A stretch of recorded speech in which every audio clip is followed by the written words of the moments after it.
Hello friends, ఎలా ఉన్నారు? ఈరోజు మనం నిమ్మకాయ చట్నీ వేసుకుంటున్నాం. దానికి ముందుగా నిమ్మకాయలు ఇలా చిన్నగా కోసుకోవాలి. దాని తర్వాత ఇలా కొన్ని దాంట్లో ఉన్న సీడ్స్ తీసుకోవాలి మనం, ఎందుకంటే కొంచెం చేదుగా అనిపిస్తుంది. ఇప్పుడు కొంచెం ఉప్పు వేసుకొని కొంచెం పసుపు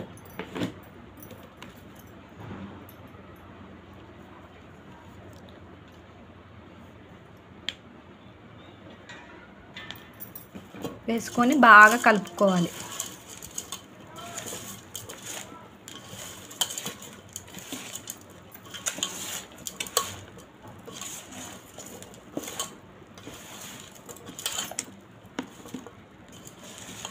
దీన్ని బాగా కలుపుకోవాలి.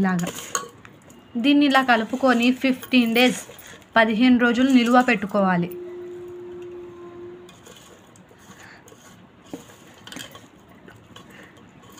మళ్ళీ 15 days తర్వాత మళ్ళీ మీకు చూపిస్తాను నేను.